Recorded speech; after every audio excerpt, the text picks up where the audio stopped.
Good evening and a warm welcome to this Tuesday's edition of State of Business. I'm Indiva Yamwat. Here's a look at tonight's headlines first. Speaker endorses Office on Missing Persons Bill. And Planters Association seeks productivity-linked collective agreement with trade union. A look at your stories in detail now.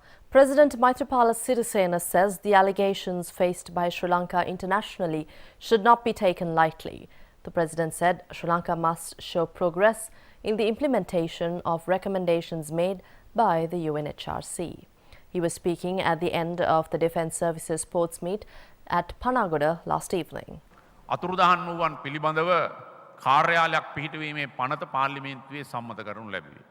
එදින පාර්ලිමේන්තුවට ඉදිරිපත් කළ එම පනත පාර්ලිමේන්තුවට උදේ ඉදිරිපත් කළ පනතට වඩා වෙනස් පනතක් අපි සම්මත කළේ. ඊට අදාළ දැඩි සංශෝධන මා විසින් ඉදිරිපත් කරනු ලැබුවා.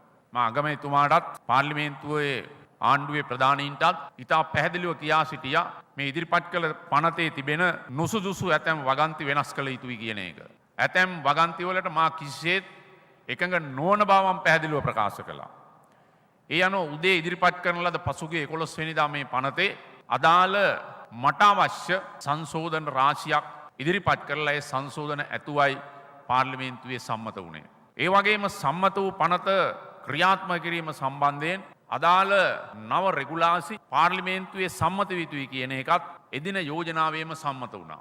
ඒ අනුව එම පනතේ කටයුතු ක්‍රියාත්මක කිරීමට අදාළ රෙගුලාසි ඉදිරියේදී පාර්ලිමේන්තුවේ සම්මත විය යුතුයි. ඒ රෙගුලාසි සම්මත වීමේදී ආරක්ෂක ඇමතිවරයා විදිහට මගේ වගකීම සහ යුතුයකම සම්බන්ධයෙන් මම කිසිවිටකත් අඩු තක්සේරුවකින් කටයුතු නොකරන බව ඔබට දැඩි ලෙස මා ප්‍රකාශ කරන්න ඕනේ. Speaker Karo Jayasuriya signed the Office on Missing Persons Bill, making it a legal act, the Speaker's office announced today. Parliament passed the Office on Missing Persons Bill with amendments without a vote on August 11th. The first reading of the bill took place on the 22nd of June, followed by the second and third readings on August 11th. The bill was passed amidst protests by joint opposition parliamentarians.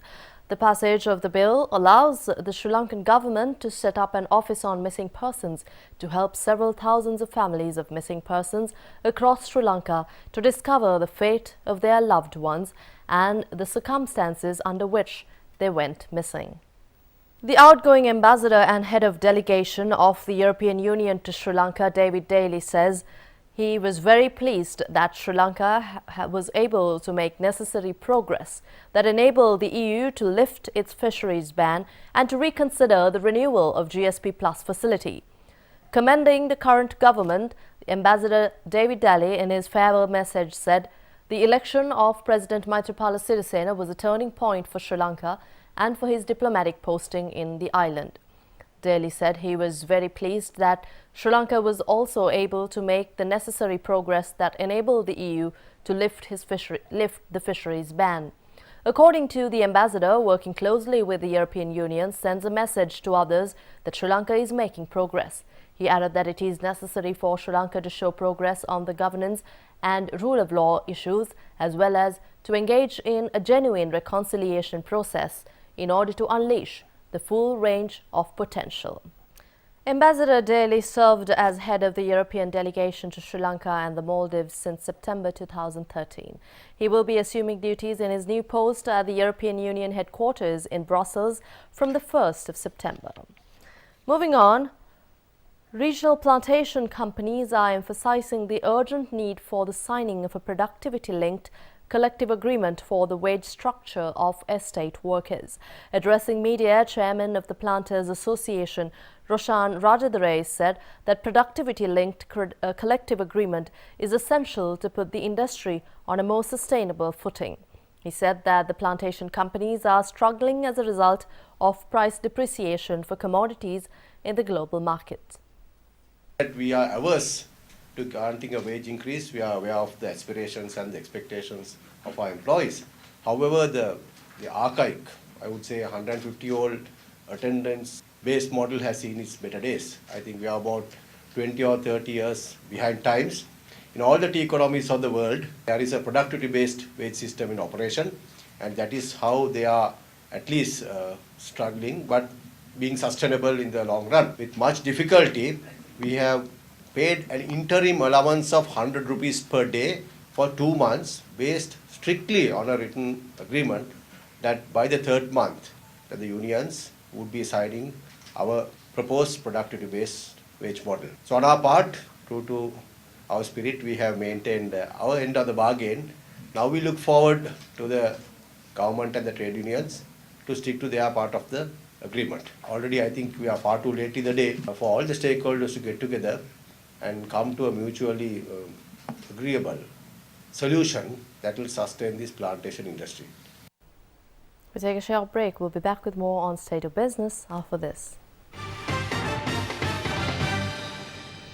Welcome back. Executive Director of the Institute of Policy Studies, Dr. Saman Kalegama, identifies the overall effect of Brexit on Sri Lanka to be negative. Speaking at a recent forum titled The EU Response to Brexit and the Impact on Sri Lanka, Dr. Kalegama pointed out that the weakening British pound will have an impact on Sri Lanka. Soon after the exit of United Kingdom, we have been seeing currency weakening, the British pound. So Sri Lankan firms will not be able to claim benefits of GSP, both GSP and GSP Plus in the United Kingdom, and we will not have that concession. And both exports and investment will be adversely affected because of this currency behavior of the United Kingdom. Before the Brexit, British pound was very close to 215 Sri Lankan rupees. And today, if you look at it, it has come down to about 188 Sri Lankan rupees equals to a British pound. So, therefore, the weakening of the currency also will make Sri Lankan exports finding it more difficult to enter the UK market. Dr. Kalegama went on to say that foreign exchange earner, the tourism industry, could face a slowdown in the wake of a falling British pound post-Brexit. British tourists are important in terms of foreign guest nights because though British tourists are not right at the top. Now if you disaggregate the Sri Lankan tourist arrivals, the highest tourist arrivals are from India. Then followed by it is China. Thereafter only UK comes. But although UK is third in terms of the guest nights, UK is the highest, 12%, 1.9 million guest nights. So we are getting a hit there also. The annual Academic Awards ceremony of the Asian Aviation Centre was held in Colombo recently.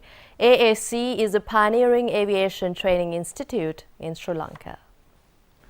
Altogether, over 100 obtained their certificates at this occasion.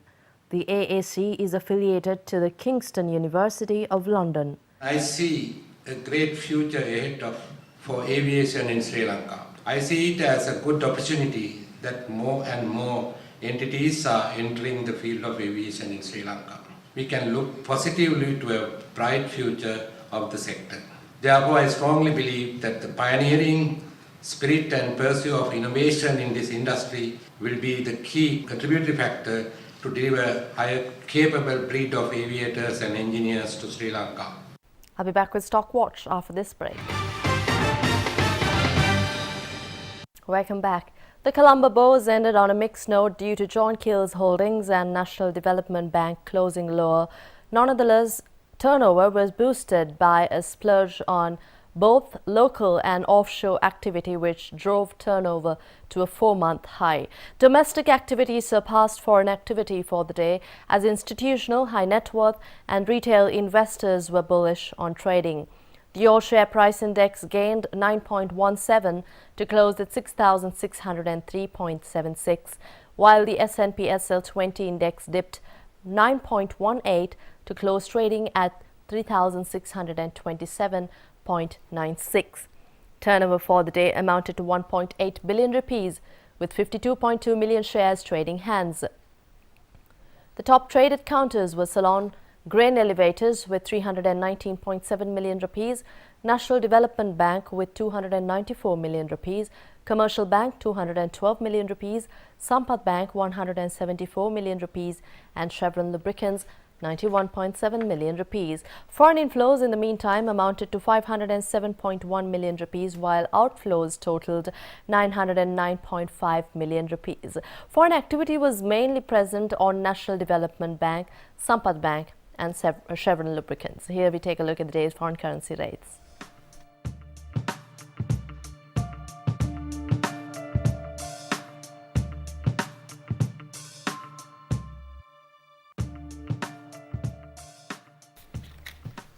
That's all the news we have tonight. We'll see you again tomorrow, same time. Good night.